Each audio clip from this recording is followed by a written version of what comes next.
Hello, this is Mike Swanson of WallStreetWindow.com. I got a very special guest with me. I'm speaking with Ike Iossif, runs the website marketviews.tv. How you doing today, Ike? I'm doing well, Mike. How about yourself? Oh, I'm doing great, and thanks for taking the time to do this interview.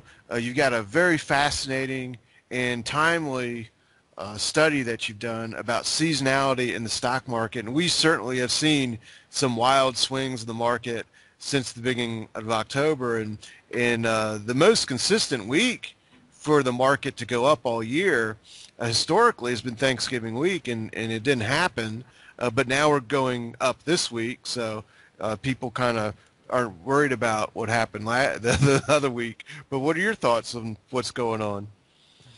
Um, I was pretty lucky, blessed, and privileged, I should say, to have learned from some really able people in this business. Early on in 1992, I started in 1990, the first week of January 1990.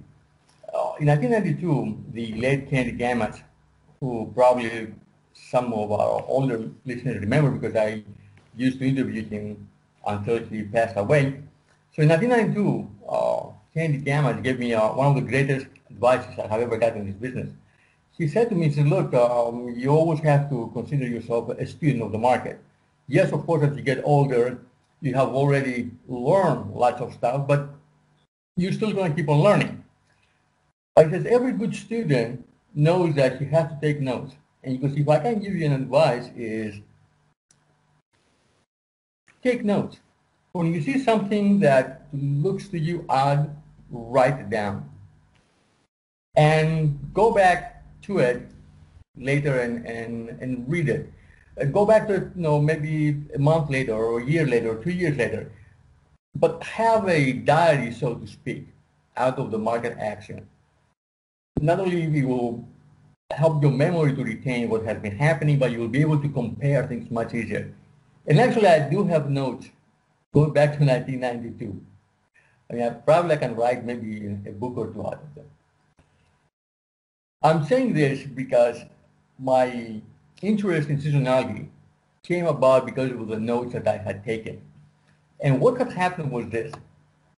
In October of 2000, people will remember that we had the bombing of USS Cole in Yemen on October 12th.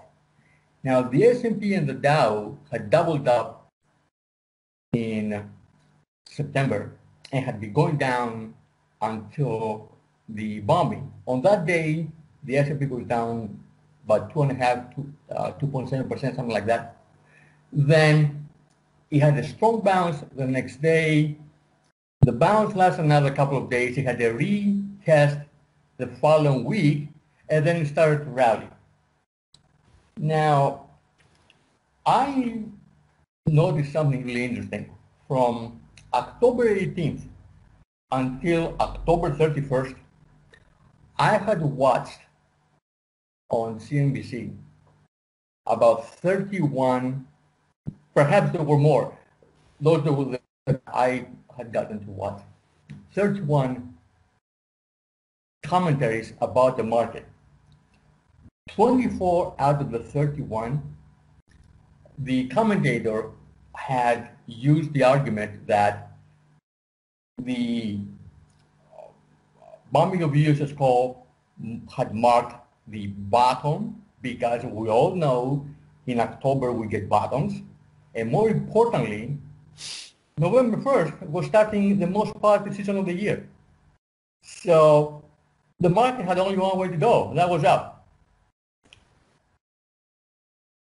It was interesting to me, as I said, I counted the same argument 24 times out of 31 commentaries between 10:18 and 10:31.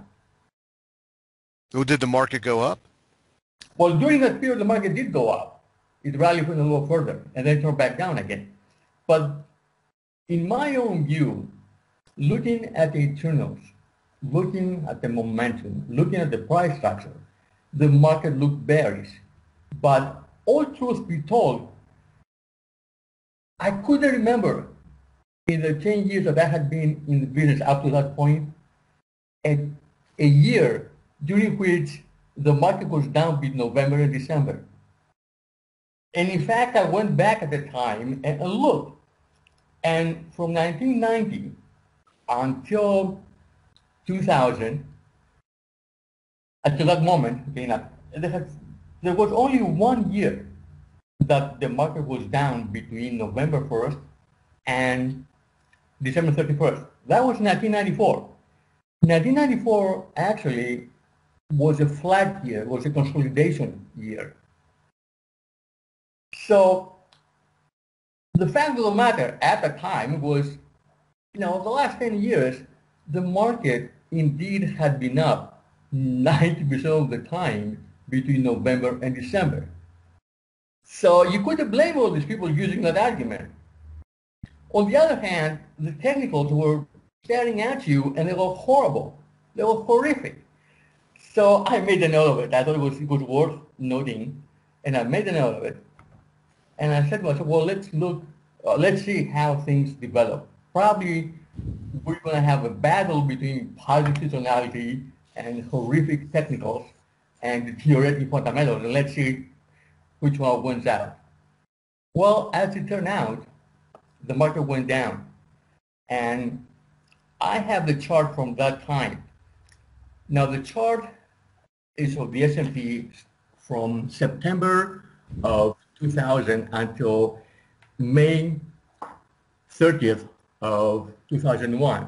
Now, we all know that the so-called gram positive season of the year is from November 1st until the end of May. That's why I have this blue rectangle. But during that positive period, there are 2 months that tend to be the most positive of all the months. That is November, December. Now look what happened back then. The market started November at 1450, finished the year at about, I'll give you the exact number, 1320. It was down roughly about 7.5%. I made a note of that too, because I found it very interesting that during the most positive season of the year, the market, for the first time since I had been in the business, for the first time in 10 years, actually was down 7.5%. So we move forward to 2007. In 2007, people will remember that actually the market topped in October, and then it started to turn down. After the top in October, if you listen to the commentary, and I'll give you the exact dates, between October 21st and November 5th, which is similar period than the other one in 2000. Once again, I counted the number of commentaries, the number of times commentators on CNBC and in other publications on the net were using the positive seasonality argument. That period, I counted 36 comments, and out of those 36, 26 had used the positive seasonality argument. It's a popular argument to make, obviously. But I went for back good reason. It usually happens, right? Of course. Well, I went back to my notes because it reminded me of what I had observed back in 2000. It was eerily similar. And again, in 2007, the technicals looked horrific, and the fundamentals looked even worse. And lo and behold, look what happened. We started the month of November at 1508, ended up at 1468. Moreover, if you examine the entire positive period until the end of May, again, at the end of May, we were lower than where we were at the beginning of November. So not only the entire period failed, but also the two most positive months also failed, okay? And let me bring you up to date and tell you what the data show for the last 29 years, going back to 1990. Since 1990, there have been only 6 incidents, 6 years, during which the S&P closed on December 31st lower than November 1st. Those 6 years were 1994, 2000, 2002, 2007, 2008, and 2015. Now, 1994 and 2015 were flat years, were consolidation years. Nevertheless, we did have a further decline in January, and then the market turned around and broke out. The other 4 instances, we were in full-blown bear markets. In fact, the sharp declines between November and December in 2000 and 2007, in hindsight, should have been a hint that the market climate had changed. So what we can say for sure, based on fact, not opinion, is that the last 29 years, positive seasonality has worked 100% of the time in bull markets. It hasn't worked in consolidation periods or in bear markets. And let me show you the chart. This is the S&P going back to 1990. And these are the 6 years, you can see the rectangles, during which seasonality did not hold. The first one was 1994, and we can see we had the flat market and then a breakout. Then here we go in 2000, in 2002, and someone may say, oh, hang on, it worked in 2001. Yes, it did, but it worked coming out of the decline we had after 9/11. Right, that's right. Okay, so if it had not been for that wonderful decline after 9/11, perhaps we wouldn't have had the result. Nevertheless, I mention it. And then again, here we go in 2007, 2008, and again in 2015. And I'd like to just make a note that in 2015, there was a top, the market had a rebound from September basically to December 2015 and then dumped really bad in the first quarter. So it was a significant decline in the first quarter of 2016. The negative seasonality was a warning that there's downside risk here. If you look at where we are now, okay, let's see how December turns out. Because, okay, this is the S&P. We started the month of November at 2740. As we speak right now, which is about 11 o'clock, I believe, Eastern time, the S&P is about 2745. So it's pretty much flat. So I'll be looking forward, to see how December turns out. If the market closes at the end of December below 2740, I would take that seriously, because as I said, there have been only 6 times in the past. 4 of them we were in bear markets, 2 of them were consolidation periods, but following that December decline, we had additional decline in January, and then the market turned around later.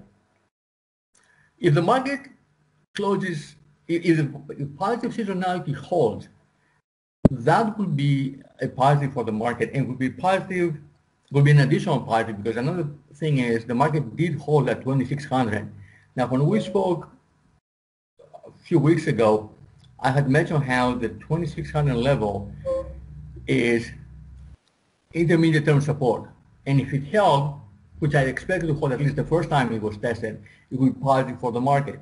So if the S&P held at 2600, if December turns out to be positive, then I would say, as I said a few weeks ago when we did the other interview, then the market can continue higher into the first quarter of the year. But if we turn down, if we close below 2740, below the opening in November, at the end of December, and I would imagine probably the technicals would have deteriorated even more, then I would take this as a serious warning sign. Now, one will say, well, maybe this turns out to be another consolidation year. Yes, it could be, and I'm not going to argue with that. We'll find out in the future. My point is, then this is what I want to remember. It is backed by the data, is backed by the facts. Since 1990, there have been 6 incidents that market seasonality did not hold. 2 of them were consolidation years, and after the end of December, in January we had additional declines. The other 4, we were in full-blown bear markets. So if the market finishes below 2740, I would tame my optimism. If positive seasonality holds, I would tend, that would be supportive that we can see higher prices into the next quarter. And that's my story, and I'm sticking to it. Well, it's going to be interesting to see what happens. I know that the seasonal pattern, you know, when this rallies into the end of the year, usually there's well, I should say, just about always, except last week, or these other months that you point out, there's a rally Thanksgiving week, and then a small pullback for 1 or 2 weeks after that Thanksgiving week, and then a move into the end of the year. But at the moment, you know, we pulled back Thanksgiving. We're rallying this week. So the pattern's already a little bit different. If the rally this week ends before the end of the year, then we really are going to be in danger of turning down and breaking that 20 or ending the year below 2740, I think. Yeah, again, Mike, I think what's important for people is to know the data. Right. To know what they mean. And let's see how the month plays out, and then we'll go from there. Yeah, that's good. And then we can draw some conclusions Yeah. on New Year's and put things together and see where things stand. You know, even if we pull back, I wouldn't expect some sort of collapse or something in December, so people can just watch and you know, really don't even know if much of anything's going to happen, you know, after this weekend, so we can watch and make our decisions. Very well. Well, thanks for talking with me, and recommend everyone go to your website, marketviews.tv, and get your interviews that you do for other people and your pay updates, because I look at them too. Thanks again. Mike, thank you, and wish everybody happy holidays.